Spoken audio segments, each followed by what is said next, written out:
माजी नगरसेवक लाटकर यांच्या वाढदिवसानिमित्त कोरगावकर हायस्कूलच्या मैदानावर 15 जानेवारीपासून क्रिकेट स्पर्धेचं आयोजन करण्यात आलं होतं।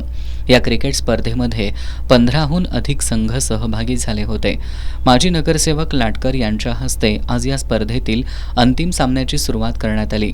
पंढरपूर स्पोर्ट्स आणि साधना स्पोर्ट्स या संघांमध्ये अंतिम सामना झाला। यामध्ये पंढरपूर स्पोर्ट्सनं विजय मिळवला।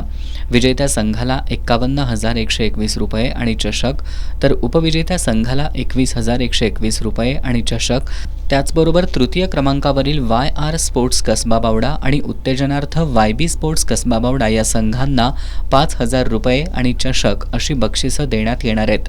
उद्या मंगळवारी बक्षीस वितरण करण्यात येणार आहे। स्पर्धेच्या अंतिम सामन्यावेळी माजी नगरसेवक कैलास गौडदाब, सामाजिक कार्यकर्ते बाबासाहेब ठोकळे, कोरगावकर हायस्कूलचे मुख्याध्यापक संजय सौंदलगे, राजाराम संकपाळ, दशरथ कांबळे, विशाल चव्हाण, भरत सोनवणे, गौतम शिखरे आदी उपस्थित होते।